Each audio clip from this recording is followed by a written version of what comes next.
The floor is open for discussion. Sir,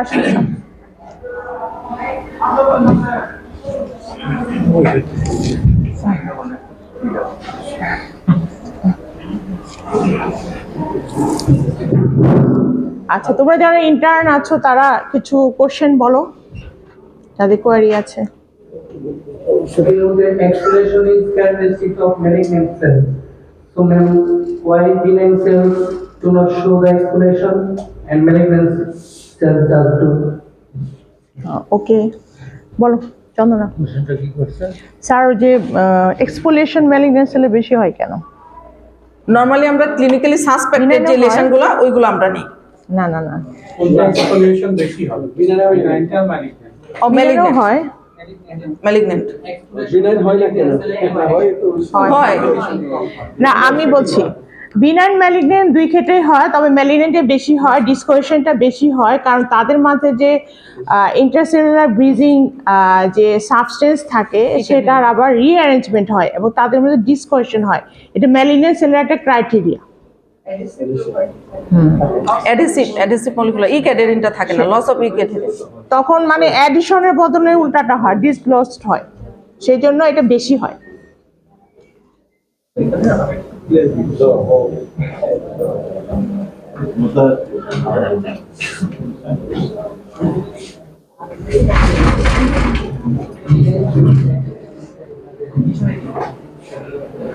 Thank you, Speaker Chandana. Thank you, Department of Pathology. চন্দনার বেগটা ছিল বেশি, যার কারণে আমাদের বুঝতে একটু অসুবিধা হয়েছে।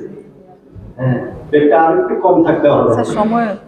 আর আমাদের ইন্টারনেটে ডক্টর খুব সুন্দর একটা কোশ্চেন করছে যে বিনান্সেল, এখানে আমি যতটুকু কোশ্চেনটা বুঝেছি যে আমরা যতগুলো নেই মানে সাইটোলজি করার জন্য সেগুলো তো মেজরিটি সাসপেক্টেড কেস, সেখানে বিনান্সেল কম থাকবে কি স্বাভাবিক, মেজরিটি তো সাসপেক্টেড কেস। আর সেকেন্ড আমার একটা কোশ্চেন যেটা স্যারের কাছে, যে আমরা যে সব এক্সফোলিয়েটিভ সাইটোলজি করি এগুলোর সাথে কি এইগুলো এই কেসগুলো কি কম্পেয়ার করা হয়েছে, ফার্দার কম্পেয়ার করা হয়েছে কিনা, যে এর ফেট কি হলো, যে আপনারা যে রেজাল্টটা দিলেন সেটাই থাকলো না চেঞ্জ হয়ে গেল রেজাল্টটা, এটা একটা। আর এরকম কোনো ডাটা আছে কিনা যে এক্সফোলিয়েটিভ সাইটোলজির সাথে বা বেটার অন্য কিছু কম্পেয়ার করা হয়েছে কিনা, এটা আমি একটু জানতে চাই। Thank you. আচ্ছা আচ্ছা, এখানে আমরা কিন্তু একটা কেস দেখিয়েছি প্যাজেস ডিজিজের, সেই কেসটা আমার ছিল। তো সার্জন বললেন যে এটা সাসপেক্টেড প্যাজেস ডিজিজ বা এক্সিমা হতে পারে, যে কোনো একটা হতে পারে, আপনি এটা কি করা যায়? আমি বললাম যে আমি ইমপ্রিন্ট সাইটোলজি করে দিই। দেন আমি স্লাইডটাকে প্রেস করে যখন আমি স্টেইন করে দেখলাম যে প্যাজেটার সেল আসছে, তখন বললাম যে highly suspicious for Paget's disease. Then biopsy করে কনফার্ম করলেন যে হ্যাঁ আসলে এটা প্যাজেস ডিজিজ। এটা ওয়ান অফ দ্য। এছাড়া আমরা মানে ইউজুয়ালি সবসময় তো আমরা সার্ভাইকাল স্মিয়ারে, প্যাপ স্মিয়ারে আমরা স্ক্রিন করেই থাকি, সেখানে বিনাইন ম্যালিগন্যান্ট সব ধরনের আসে। ম্যাডাম এই যে এটা হ্যাঁ, আর সার্ভাইকাল ইয়েতে তো আমরা সবসময় বলি যদি আমরা সেটা এলসিল পাই তখন এটা ফলো আপ করার জন্য, বা যখন এই সিল হয় তখন আপনারা আমাদেরকে বায়োপসি পাঠান এবং আমরা দেখি আসলে এটা কোরিলেট করে। স্যার কিছু বলেন। আচ্ছা, আমি প্রথমে একটু কথা বলে নেই যে একটা গল্প আছে, ওই লোকমান বলছিল, একটা গল্প দিয়ে শুরু করি। এক রাজা তার মেয়েকে বিয়ে দিলেন, ওই জন্য যে রুল মারছে যে আমি 3টা কোশ্চেন করব, যে যুবক এই 3টা কোশ্চেনের উত্তর দিতে পারবে আমি আমার মেয়েকে তার সাথে বিয়ে দেবো। আগের এরকম প্রচলন ছিল বোধ হয় হিন্দু ইয়েতে। ওই সবাই গেছে, যুবকরা সবাই যেতেছে, দলবদ্ধভাবে সবাই যেতেছে। এক যুবক সে মানে যে শুকর চড়ায় ডুম, সেটা আমিও যাই, যে তোদের সাথে আমিও যাই, সেও গেছে। রাজা কোনো কথা বলে না, বললো যে আঙুল তুলছে, ইশারায় কথা হয়, কোনো কেউ কথা বলতে পারবে, একটা আঙুল তুলছে। ডুম কেউ কোনো বুঝে কিছু বুঝে নাই, ডুম দুইটা আঙ্গুল তুলছে, বলে এই বেটা বুঝছে। পরে রাজা তিনটা আঙ্গুল তুলছে, ডুম বলছে ঘোড়ার ডিম আর হবে না। আচ্ছা, তার সাথে তার মেয়ের বিয়ে দিছে, যে ও আমার কোশ্চেন বুঝে উত্তর দিছে, ওকে ওর সাথে মেয়ের বিয়ে দিছে। মানুষ জিজ্ঞেস করো, হুজুর আপনি কি কোশ্চেন করলে ও কি উত্তর দিল, আমি তো বুঝলাম না, একটু বোঝাই দেয়। ও বলছে যে ভগবান একজন। ডুব বলছে তুমি বিষ্ণুকে বাদ দিবা কেন? হ্যাঁ, বিষ্ণুকে বাদ দিবা কেন? ওরা আরেকজন দেবতার নাম বলছে। আচ্ছা, বিষ্ণু আরেকজন অবতারের নাম করা কি আছে বলো, তার নাম বলছে যে বিষ্ণুকে তুমি ইনক্লুড করো, তাহলে ওকে ইনক্লুড করো না কেন? কয় যে এই তিনজনের পরে বলছে যে এই তিনজনের পরে আর কোনো দেবতা নাই, নাম করা দেবতা নাই। হ্যাঁ, ডুবেরে জিজ্ঞেস করছে যে তুমি কি বুঝছো, কি খুশি করে কি বলছো? আমি তো শুকর পালি, রাজা মশাই আমার কাছে একটা শুকর চাইছি, যে আমি একটা শুকর আপনার দিব, আমি আপনাকে দুইটা শুকর দিব। তারপরে দেখি রাজা মশাই মানে যখন তিনটা শুকর চাইছে, তিনটা, যে তোমার একটা আমি দেবো না, যে তোমার লোক বেশি, তোমার একটা আমি দেবো না। এরকম যে আমাদের প্রেজেন্টেশন আর এখানে যারা আছে, এটা যদি আপনাদের কমিউনিকেশনটা যদি ঠিক মতো হয়ে থাকে তাহলে আপনারা হয়তো বুঝছেন, আর ঠিক মতো যদি কমিউনিকেশন আমরা না করতে পারি তাহলে হয়তো বুঝেন না। আচ্ছা, এখন যে কোশ্চেন গুলো আসছে, চন্দনা আমাদের সাবজেক্টে মানে একটু কঠিন জিনিস, এটা হ্যাঁ কঠিন জিনিস। এটা আমাদের সাবজেক্টের লোকের কাছে ভালো লাগছে, কিন্তু সবার কাছে অত ভালো নাও লাগতে পারে। এখন যদি এখানে তানজিন যদি একটা প্রেজেন্টেশন গাইনোকোলজি মানে ওভার স্পেশালাইজেশনের একটা কথা বলে আমি হয়তো বলবো, এরকম হয়ে গেছে কমিউনিকেশনটা। আচ্ছা, ওই যে প্রথম যে ছেলেটা কোশ্চেন করছিল, তুমি বলছিল বিনাইন টিউমার থেকে মানে মেলিগন্যান্ট টিউমারে কেন বেশি আসছে। আমাদের চেয়ারপারসন উত্তর দিচ্ছে। হ্যাঁ, তো এটা মেলিগন্যান্ট সেল, আমরা জানি অনেকগুলি কারণ আছে মেলিগন্যান্ট সেলের, তার মধ্যে ভিসিআর আমরা বলি, যেটা আগে বলতাম ভাইরাস, এখন ভাইরাস বলে না, মাইক্রোবিয়াল এজেন্ট বলে। কারণ ওই সাদেক একটা পেপার করছিল সম্ভবত, ওই যে হেলিকপ্টার পাইলটের না, এটা আপনার থিসিস ছিল, এটা থিসিস ছিল। হেলিকপ্টার পাইলট একমাত্র ব্যাকটেরিয়া যেটা ক্যান্সারের সাথে রিলেটেড, গ্যাস্ট্রিক ক্যান্সারের সাথে রিলেটেড, আর সব ভাইরাস, ওই যে আরএনএ ভাইরাস, ডিএনএ ভাইরাস। আচ্ছা, এই মাইক্রোবিয়াল এজেন্ট একটা আছে, আরেকটা আছে রেডিয়েশন। হ্যাঁ, রেডিয়েশন, আচ্ছা সেটা যেভাবেই হোক রেডিয়েশন। আচ্ছা, আরেকটা আছে যে ওই এনভায়রনমেন্ট, যে কেমিক্যাল কার্সিনোজেন কতগুলি আছে, স্মোক ইটসেলফ কেমিক্যাল কার্সিনোজেন। ওইগুলি ওই কার্সিনোজেনিক এজেন্টস, যে এজেন্টগুলি, এদের প্রথম কাজ হচ্ছে সেলের যে অ্যাডহেশন মলিকুল থাকে, ক্যাডহেরিন যেটা থাকে ইন্টারসেলুলার ব্রিজ, ওইটা ক্যাডহেশনকে যেসব জিন এগুলিকে কন্ট্রোল করে, ওই জেনেটিক অ্যাবনর্মালিটি করে দেয়। এই কার্সিনোজেনগুলি জেনেটিক অ্যাবনর্মালিটি করে দেয়, যার জন্য যে অ্যাডহেসিভ যে মলিকুলগুলি লুজ হয়ে যায় এবং সেলগুলি খসে পড়ে, কতগুলি বাইরে চলে আসে, কতগুলি খসে গিয়ে আবার বেজমেন্ট মেমব্রেন ক্রস করে, ইনভেট করে নিচের দিকে যায়, পরে মেটাস্টেসিস করে। কাজেই ম্যালিগন্যান্ট সেলগুলিতে এটা হয় বেশি, মানে এই যে ডিসপোজিশন লস হয় বেশি, এটা আমরা পাইও বেশি। আরেকটা কথা লুকমান বলছে যে আমরা তো ওই যেগুলি ম্যালিগন্যান্ট সন্দেহ করি ওগুলি আমরা কিন্তু করি। হ্যাঁ, আমাদের স্টাডিতে আমরা ওইগুলি করি যেখানে ম্যালিগন্যান্ট সাসপেক্ট করছি। বিনাইন টিউমারটা সাধারণত আমরা এই কেসটা করি না সাধারণত। আচ্ছা, কিন্তু তবুও কিছু বিনাইন কেস ও বলছে যে কিছু বিনাইন জিনিস আমরা পাই। আচ্ছা, আর প্রফেসর লোকমান আরেকটা কোশ্চেন করছিল, সুন্দর একটা কোশ্চেন, আমি ভুলে গেছি।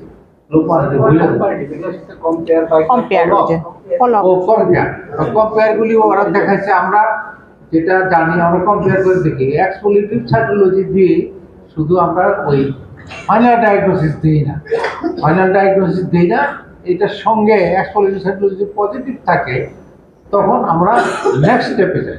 নেক্সট স্টেপে যে ওই যে হিস্টোপ্যাথোলজি সাধারণত আমরা যাই। হিস্টোপ্যাথোলজি যদি একটা পজিটিভ হয়, তারপরে অনেক সময় হিস্টোপ্যাথোলজি আমাদের কনফিউশন হয়, তখন আমরা ইমিউনোহিস্টোকেমিস্ট্রিতে যাই। তারপরেও কনফিউশন হয়, ইমিউনোহিস্টোকেমিস্ট্রিতেও কনফিউশন। তারপরে মলিকুলার ডায়াগনোসিস, সাইটোজেনেটিক্স, এগুলো কিন্তু সবই আমাদের দেশে করা হয় না, সব সেন্টারে করা হয় না। ময়মনসিংহে আমরা লিমিটেড কিছু কেস করি, ঢাকাতে ওই যে পিজিতে অনেকগুলি টেস্ট করে, তারপরে ওই আর্ম ফোর্সেস মেডিকেল কলেজে করে, সবগুলি পরে ওই বারডেমে করা হয়, আইসিডির ভিতরে অনেকগুলি টেস্ট করা হয়। সবগুলি টেস্ট মিলিয়ে এই যে ওই আমরা ওই তখন ডায়াগনোসিসটা করি এবং অ্যাকর্ডিংলি ট্রিটমেন্ট করা হয়। Thank you. আমি একটু বলছি স্যার, বলো। আসলে যে দুইজন এখানে বসে আছে সার্জনদের সাথে খুবই কোরিলেটেড, মানে খুবই ইম্পর্টেন্ট। স্যার একবার একটা ঘটনা ঘটলো, 25 বছরের মেয়ে সিএ সার্ভিস আসলো, আর যার সিএ সার্ভিস তার আসলো ডিসকাস্টিং, মানে তার সিআইএন 1, 2, 3 এরকম রেজাল্ট আসলো, যার সিএ সার্ভিস আছে। তো আমরা তো অপারেশন করতে খুব পছন্দ করি। 25 বছরের মেয়েকে ভার্টিন্স করিডোরে শেষ সব ফেলে দেওয়া হলো, আর যে ডিসপ্লাস মানে সিআইএন হাইসিডিওসিস যেটাই দেখায় আমাদের, সে কিন্তু চলে গেল। সে পরবর্তীতে আসলো আমাদের কাছে ইনঅপারেবল স্টেজ। স্যার এরকম ভুল কিন্তু হয়। আরেকটা ছিল স্যার, যেটা এটা কি মানে হিস্টোতে ডায়াগনোসিস ছিল না, পরে হিস্টোতে হচ্ছে না আগে কিসে ছিল? আগে আসছে যে CIN 1, 2 হ্যাঁ Pap smear এ? ভাইয়া বলে আমরা বায়োপসি নিয়ে দিয়ে আর দিয়েছি। ওটা তো কনফার্মেটরি। বায়োপসিতে এটা আসছে। সুতরাং আরো ঘটনা ঘটে, মিলিগন্যান্ট ওভারিয়ান টিউমার, আরেকটা বিনাইন, দুইটা অপারেশন হচ্ছে। তো উল্টাপাল্টা করে বইমের ভিতরে ঢুকায় দেওয়া হয়, যেটা মানে ডাক্তারদের কাজ, আমরা সাধারণত করি না। এরকম উল্টাপাল্টা হয় প্রচুর। আসলে এইটা কিন্তু 10 বার ভাবা উচিত কনফার্ম করে। আমি একটু রেজাল্টটা দেখতে চাই, 100 জনের মধ্যে যেটা করা হয়েছে প্যাপ স্মেয়ার ওখানে কিন্তু মাত্র 1জন না 2জনকে দেখানো হয়েছে। রেজাল্ট কি এত আসে দেখি না। Yes, I got your point. Sir, এই যে প্যাপ স্মেয়ার নাম্বার 100, 100 এখানে ছিল 95 লোসিল 2জন, হাইসিল 2জন, আর অ্যাসকাস হলো 1, একজন। মাত্র 95%ই অলরাইট। এটা আসলে স্যার একটু ব্যাখ্যা দেন, এটা তো এত কম। অবশ্য আমরা প্যাপসকে করার জন্য কিন্তু, আর সবাইকে বাংলাদেশে প্যাপস কিন্তু গোল্ড স্ট্যান্ডার্ড, তাই না? এটা তো ওয়ার্ল্ড ওয়াইড ধরা হয়। না, Pap's screening but gold standard histopathology. সেটা তো ঠিক আছে, কিন্তু বাইরের দেশে যদি ও আচ্ছা, এত কম। আপা আসলে এটা হয়েছে, এটা রেজাল্টটা এটা আমরা দেখেছি যেমন- এত কম, কারণ পেশেন্টের ইনফ্লামেশনই বেশি। কিন্তু আমরা সাধারণত অ্যাকিউট সার্ভিসাইটিসই বেশি পাই আর নেগেটিভ ফর ইন্টারপ্রিটেশন পাই। মানে প্যাথোলজিস্ট এটিপিক্যাল বলে, তখনই কিন্তু গাইনোকোলজিস্টের মাথা। হ্যাঁ অবশ্যই, এটিপিক্যাল মানে এই খারাপ। হ্যাঁ অবশ্যই। কিন্তু এখানে রেজাল্ট কিন্তু একদম একমাত্র এক। এটা আসলে সিবিএসসি সিনারিও। আচ্ছা আচ্ছা, সাথে বলেন। ম্যাডাম যেটা মনে করতেছে ঠিকই মনে করতেছে। এখানে কিন্তু 100 স্লাইড মাত্র, 100 স্লাইডে 2টা কেসে অ্যাবনর্মাল আছে। এইটাই আমাদের এজ রেজাল্ট ফাইন্ডিং আমাদের, হ্যাঁ কারণ সব রোগীরই ক্যান্সার সন্দেহ করে বা ডিসপ্লাস্টিক সন্দেহ করে যে টেস্ট করা হয়েছে তা স্ক্রিনিং টেস্ট হিসেবে করা হয়েছে এবং এইটাই স্ট্যান্ডার্ড রেজাল্ট হয় সাধারণত। এখন যেটাকে সন্দেহ করা হচ্ছে ক্যান্সার হয়েছে, সেরকম কেস মাত্র 2টা। আমি মনে করি এটা নর্মাল ফাইন্ডিং আমাদের। মাত্র 100 কেস, তো বেশি না, এখানে 100 তে 2টা আসছে, এটাই কিন্তু স্ট্যান্ডার্ড। এই অ্যাসগাস যেটা আসবে সেটাতে মেলিগনেন্সি মাত্র 1%, আর বাকি রিভার্স। অ্যাসকাস কেসটা পরে হিস্ট্রোতে দেখা গেছে CIN2 হ্যাঁ, এটা হিস্ট্রো আছে। এগুলি ব্যথেস্তা বা আমেরিকান আর ওইগুলার আসলে পরে ফলো আপ আমরা জানি না, কিন্তু ওইটা জানি। তারপরে CIN2 তে হলো 5% আর CIN3 তে হলো 22%। আর CIN3 থেকে মেলিগনেন্সি আইডেন্টিফাই তো করা খুবই কঠিন। না, এটা হিস্ট্রো। জি। হিস্টোপ্যাথোলজিস্টের দরকার। স্যার আপনারা কোন পয়েন্টটা দেখলে বলতে পারেন যে এটা অ্যাবনরমাল মাইটোসিস কে বেশি দেন? হাইপারক্রোমাটিক তো এটা আসলে কোনো না না, মাইটোসিস স্যার বলবেন। আচ্ছা, তুমি বলো। আচ্ছা। হ্যাঁ, অ্যাকচুয়ালি আমরা যখন প্যারাবেজাল টাইপ অফ সেলে যখন হাইপারক্রোমাসিয়া প্লিওমরফিক নিউক্লিওলার সেল থাকে, দেন আমরা এটা এসিল লিখে আমরা এই রিপোর্টটা ছাড়ি। ইন কেস যখন এটাতে মাইটোসিস বেশি হয়ে যায়, অনেক বেশি বিজারি সেল থাকে এবং সেলের ক্লাস্টারগুলো অনেক বেশি বিজারি থাকে, অনেক বেশি পরিমাণে হাইলি সেলুলার সেল শুধুমাত্র প্লিওমরফিকই থাকে, দেন আমরা suggestive of squamous cell carcinoma, তাও কিন্তু কনফার্মলি দেই না। Then histopathology will confirm the case, এভাবে দেই। আচ্ছা, আমি একটু বলি যে এটা প্রফেসর সঞ্জিনা কায়বা মির্জা বললো, it is very pertinent question, are very pertinent question. কারণ আমরা কিন্তু ওই প্রফেসর সাদেকও বলছে যে আমাদের এখানে আমরা এরকম পাই, কিন্তু আমরা যদি এটা অন্য দেশের সঙ্গে তুলনা করি তাহলে কিন্তু এই পিকচারটা কোরিলেট করে না। ঠিক আমার যেটা ধারণা, আমার এটার সম্বন্ধে পড়াশোনা কম, সাইটোপ্যাথোলজির সম্বন্ধে আমার পড়াশোনা কম, বিশেষ করে পেপস সম্বন্ধে আমার পড়াশোনা কম, কিন্তু বিদেশের স্টাডিতে যেগুলি আমার মনে আছে যে ওখানে কিন্তু কোরিলেশনটা ওই যে ও যেটা বলছে তা এরকমই হয়। কিন্তু এইটাও ভেরি করে পার্সন টু পার্সন, কারণ প্যাথোলজিস্ট বা যে কোনো ফিজিশিয়ানের এটা ইন্ট্রাফিজিশিয়ানের একটা হয়, মানে ডিফারেন্সিয়েশন, একটা ক্লিনিক্যাল ডায়াগনোসিসও হয়, হিস্টোপ্যাথোলজিতেও কিন্তু হয়। এই যে হিস্টোপ্যাথোলজিতে এরকম বলা আছে যে আমি এই ডিসপ্লাসিয়া CIN সার্ভিক্সের ক্ষেত্রে CIN1 বললাম, এটাকে আরেকজনের CIN2 বলতে পারে, কিন্তু সে কখনো CIN3 বলবে না। যদি একজনে 1 বলে আরেকজন যদি 3 বলে তাহলে বুঝতে হবে যে এটা মানে একটা মিস্টেক। কিন্তু 1 আর 2 যদি হয় তাহলে পার্সোনাল ইন্টারপ্রিটেশন, 2 এবং 3 এটাও কিন্তু পার্সোনাল ইন্টারপ্রিটেশন।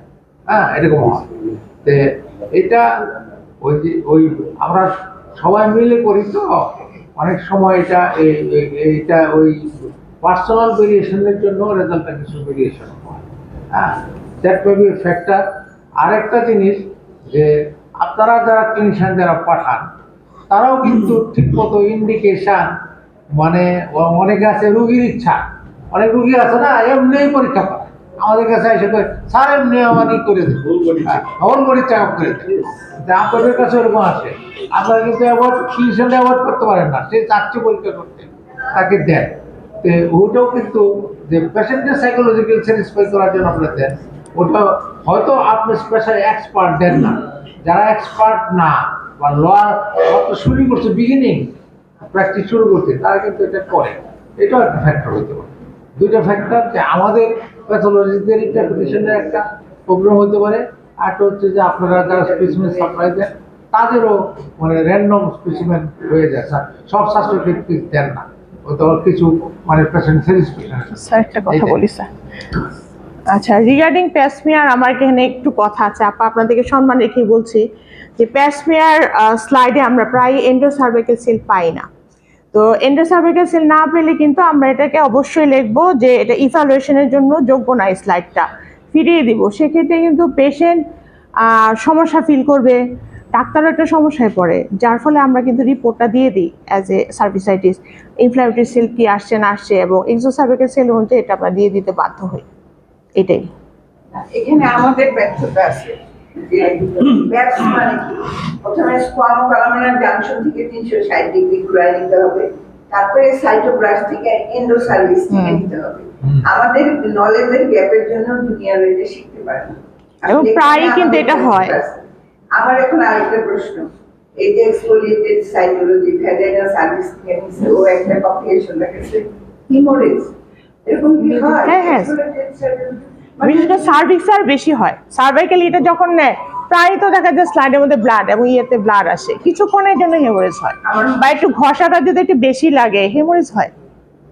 আমি বুঝলাম না। না না হয়।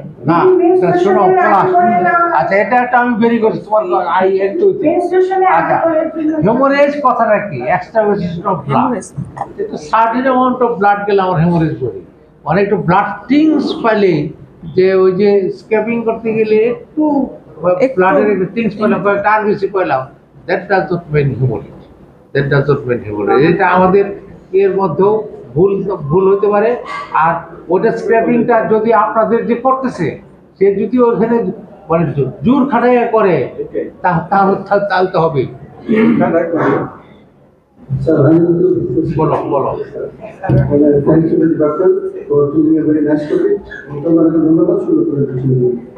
স্যার তাহলে টপিকটা খুবই মানে ভেরি ইম্পর্টেন্ট, কারণ আমরা আমাদের কাজ আমরা প্রত্যেকে করি তো মেডিকেল কলেজে স্যার আপনি তো আমাদের টিচার স্যার তো প্যাথোলজি সামনে একটা সাইন চলে আসবে কি ছিল As is your pathology, as is your pathology, so is your practice. so is your practice. এটা আসলে খুবই ইম্পর্টেন্ট, কারণ আমরা তো প্যাথোলজি করে শুধু যে আমি পুলিশ নিয়ে বসে তা না, প্যাথোলজির উপর সব যারা প্র্যাকটিশনার নির্ভরশীল এবং শুধু রিপোর্ট দিকে তো আমি ডাক্তার করবো যেমন Very good.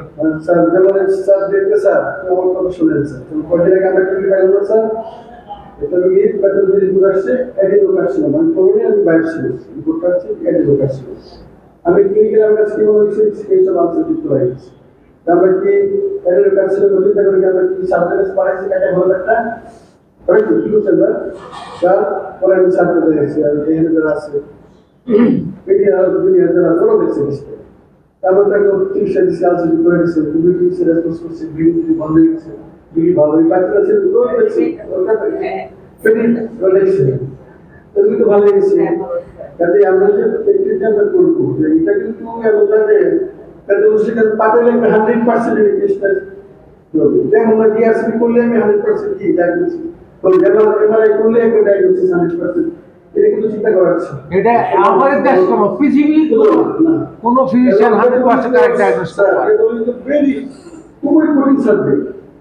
আমি দেখে আমি একটা চিন্তা করি আর একটা দেখে আমার কাছে পাওয়ার একটা আমি একদম চিন্তা করি খুব কঠিন সাবজেক্ট, প্যাথোলজি খুবই কঠিন এবং প্যাথোলজির উপর আমাদের প্র্যাকটিসটা নির্ভরশীল এবং আমাদের যে ক্লিনিশিয়ান আমাদের কি কোনো সাসপেক্ট করলে আমাদের কি করা উচিত জানা উচিত যে আপনি যে আমার কাছে এটা মনে হচ্ছে কারবার দেখবেন বা এবং আমাদের ভাগ্যের ভালো যে আমরা মির্জা হামিদুল স্যারের মতো আমরা কি প্যাথোলজি ম্যানেজমেন্ট আমরা পাইছি স্যারটা আমি আমার অনেক কেস একটা মেয়ে দেখলে গ্রোথ দেখলে কোনো অন্ধ লোক দেখলে সিয়ার একটা আমি এগুলো করে বলতে একটা পিসে ক্যান্সার দিচ্ছি বেটি আমার বলতে আমরা পায়ে ধরি রুগীটা আমার ভালো করে দেয় স্যার কাছে পাঠালাম ট্রিটমেন্ট করার জন্য স্যার বলছে কি 2 months কেস মানে মেডিকেল সেল পাই না এটা অবিশ্বাস্য এই পৃথিবীর ডাক্তার বলে কি সেটা তো আপনি ভালো কেমন গেছে খালি কেমন গেছে আমার কাছে আর অনেক করি আমরা চিন্তা করি ক্যান্সার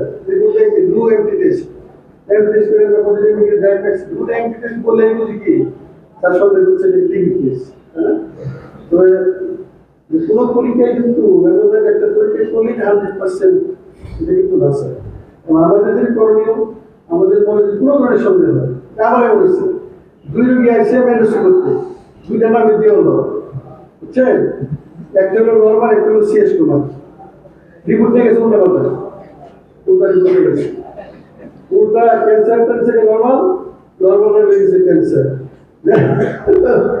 তারপরে তো যে ক্লিনিশিয়ান পাঠাইছে ওরা আমার সন্দেহ কি এটা তো ক্যান্সার বুঝছেন পরে আবার 2 রোগী আমরা ধরছে যেমন যে সেন্টার পাই দেখুন যে ক্যান্সার বলে রিপোর্ট তো দিছে সামনে থেকে আমার কাছে আসছে 3 আইছে যে আমি তাদের মারতেছি যখন ভুলে গেছে বহু মানুষ মারতে হবে আপনাদের আবার কি ফ্রি কি করে দেবো বাবা এন্ডোস্কোপি করে দিল এন্ডোস্কোপি করে ফ্রি করে এন্ডোস্কোপি সব কিছু বলো দোকানে গিয়ে সব আমি তো ফ্রি করে দেবো বুঝে করে আচ্ছা যার দিন চলে গেছে এশিয়াতে কি করে একটা জিনিস বলে শেষ করি যেমন আমার এক ছাত্রী মেডিকেল করতে পাস করে চলে গেছে পানি পানি আসে বলে পানি টেস্ট করে স্যার ঢাকাতে টেস্ট করছি আমাকে ছাত্রী স্যার মানুষের আমার ইন্টারনেট কি বলতেছে অ্যাম্বারাইটিক্সের কাছে বলছে অ্যাম্বারাইটিক্সের কাছে বলছে কিন্তু বাপ ছিল বড় লোক বইলা ডাক্তার বলে ক্যান্সার পাওয়া গেছে পানি তো কি হবে না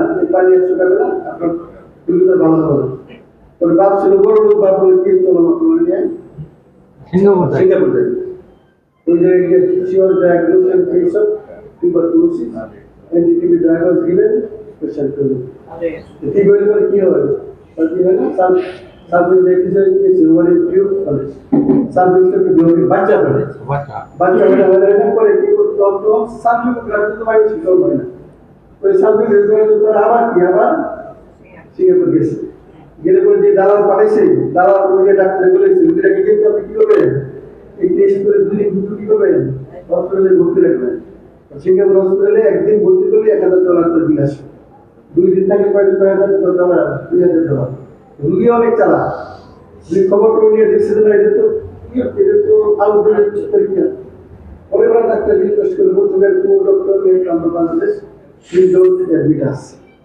ডাক্তার কি করছে বলে তারা চিকিৎসা চাইছে এটা আমার তো বলছে বেটা সরি আমরা আজকে অনেক সুন্দর ছুটি অনেক সুন্দর শিখতে পারছি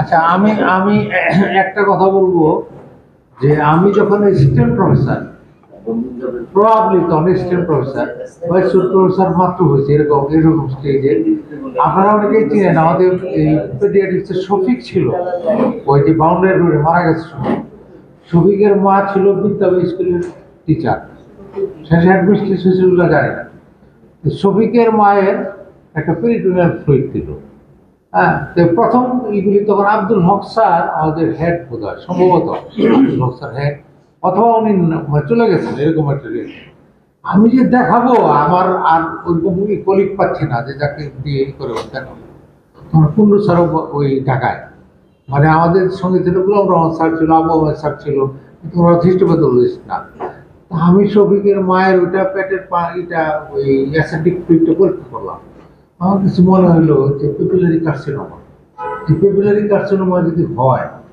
মোস্ট প্রবাবল প্রাইমারি কি ওভারি তা আমি ওটা ডরে ভয়ে কোনো ডেসক্রিপশন দিয়ে পরে নাহার ম্যাডামের কাছে রেফার করে দিলাম হ্যাঁ নাহার রহমান যে ঢাকায় উনি তো ওনার হিস্টোপ্যাথোলজি এক্সপার্ট বাংলাদেশে তখনকার এখন অনেক এক্সপার্ট হয়েছে ওনার কাছে পাঠিয়ে দিলাম উনিও ওই রিপোর্টটাই দিল এবং উনি এডিশন আমার মাথায় কিন্তু কি করে নাই যে ওই যে ওভারি টিউবারে যে ওই যে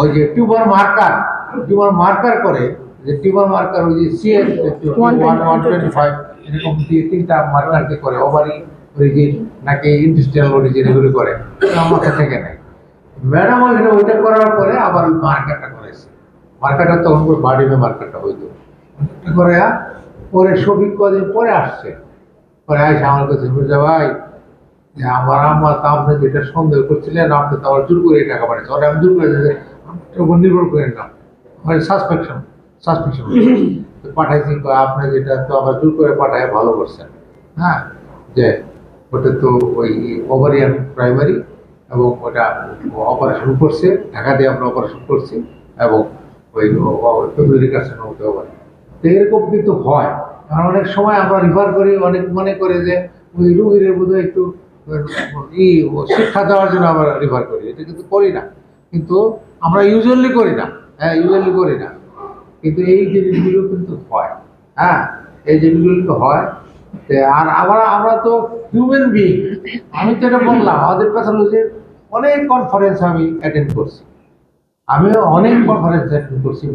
দেশে বিদেশে কোনো জায়গায় কোনো ইয়েতে বলে নাই যে ওরা বলছে যে আমরা একটাই পাইলে বোর্ড করি আর সবসময় কিন্তু ইনস্ট্রাকশন দেয় জামান স্যার আমাদের কিন্তু মাঝে মাঝে আসেন আমেরিকার চাকরি করেন আমাদের কি করেন উনি কিন্তু সবসময় বলেন যে 2 আইস মানে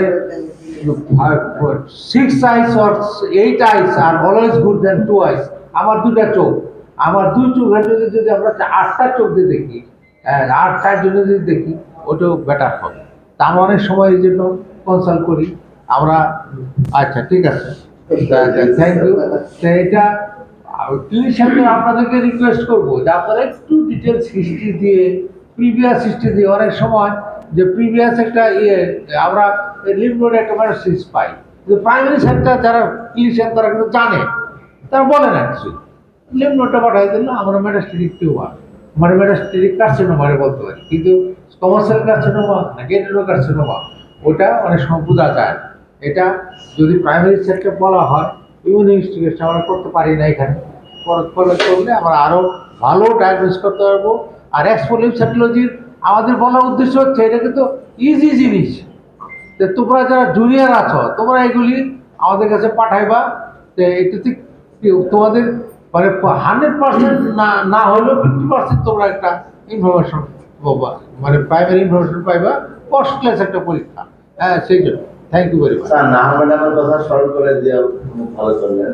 আমরা তখন এটা নিশ্চিত করি, ম্যাডাম তখন প্রফেসর ঢাকা মেডিকেল কলেজে। ম্যাডামের কাছে এই যে সাইটোলজি পাঠাইলে পুরো 1 লিটার পাঠাইতে হবে, 1 লিটার না পাঠাইলে উনি ফেরত পাঠাইতে হবে। কারণ ম্যাডাম পুরোটা নিয়ে পুরোটাকে সেডিমেন্ট করে তারপরে সাইটোস্পিন করে এত মানে মেথডিক্যাল ছিল। অ্যাসিডিক ফ্লুইড পাঠাইলেও এসব মানে পুরো 1 লিটার পাঠাই যদি সাসপেক্টেড কেস। খুব ম্যাডামের কথা মনে পড়ে, মেথডিক্যাল ছিল। যাক, আজকের সেশনটা তো আসলে খুবই গুরুত্বপূর্ণ সেশন। আমরা তো ফ্রিকুয়েন্টলি স্যাম্পলগুলো পাঠাই থাকি, পার্টিকুলারলি গ্যানাকোলজিক্যাল অ্যাসপেক্ট থেকে তো পাঠানো হয়। স্যার, একটা ছোট্ট কনফিউশন আমার, কারণ আমাদের নরমাল সেল তো এটা শেডিংটা ইউনিভার্সাল। বলা হয় যে ইন্টেস্টাইনের সেল প্রতি 2 থেকে 4 দিনে একদিনে রিনিউ লাইনিংটা ইউরিনটা তো বিনাইন টিউমার থেকে ইউজুয়ালি শেডিংটা ভেরি আনইউজুয়াল, এটা ক্যাপসুলেটেড থাকে। বিনাইন টিউমার থেকে কিন্তু শেডিংটা আনইউজুয়াল ক্যাপসুলেশনের জন্য। তাহলে আমরা নরমাল সেল শেডিং আর হলো ক্যান্সার সেল শেডিং এটার মধ্যে একটা কম্পারিজন করতে পারি। স্যার, থ্যাংক ইউ, খুব সুন্দর হয়েছে স্যার। ইনফ্যাক্ট অনেকগুলো ডেটা এনে এটা ভালো হয়েছে আমাদের জন্য। আর একটা জিনিস সুন্দর হলো যে দেখো, চন্দনা তো আমাদেরই student, it must be proud for her, যে নরমাল থেকে যখন ম্যালিগন্যান্সির দিকে টার্ন নিচ্ছে, নিউক্লিয়াসটা বড় হয়ে যাচ্ছে। এটা তোমরা কিন্তু একটা কমন জিনিস মনে রাখলে, অ্যাটলিস্ট আমাদের তো ডায়াগনোসিস করার দরকার নেই, বাট আন্ডারস্ট্যান্ডের দরকার। এটা কিন্তু একটু চট করে সহজ জিনিস মনে রাখতে পারো তোমরা। হ্যাঁ, যে নিউক্লিয়াসটা বড় থাকবে, এটিপিক্যাল সেল সাইটোপ্লাজমটা কমে যাবে। স্যার, আমাদের next seminar will be organised by department of medicine unit 2, and then আমাদের ওয়ার্ল্ড কিডনি ডে সম্ভবত 15 তারিখে। তো সেটা সামনে রেখে আমরা প্রতি বছরই নেফ্রোলজির ওই সেশনটা সাজাই, যে ওয়ার্ল্ড কিডনি ডের আশেপাশে রাখি। দেন মেডিসিনের পরে নেফ্রোলজি ডিপার্টমেন্ট সেমিনার করবে। আমি এখন আমাদের শ্রদ্ধেয় রিসোর্স পার্সন চেয়ারপারসনের রিকোয়েস্ট করছি সেশনটা কমপ্লিট করার জন্য।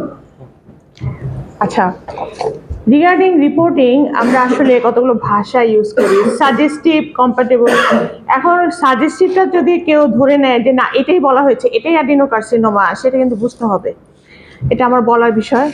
আরেকটা বিষয় হচ্ছে আজকে যে আমরা সেমিনারটা করলাম এক্সফোলিয়েটিভ সাইটোলজি, এটা খুবই সিম্পল, কালেকশন করা খুবই সিম্পল। এই যে পেরিটোনিয়াল ফ্লুইড বা প্লুরাল ফ্লুইড, আমার তো মনে হয় মেডিকেল কলেজে আমাদের সিবিএমসিতে অনেক হয়, অনেক টেস্ট হয়, কিন্তু ডাটাতে কিন্তু অত বেশি আমরা পাচ্ছি না। আগে কিন্তু মনে হয় অনেক বেশি ছিল, ইদানিং কমে গিয়েছে কিনা আমি বুঝতে পারছি না, এত বেশি নাই। তো আমরা চাই এই টেস্টগুলো আরো বেশি বেশি হোক।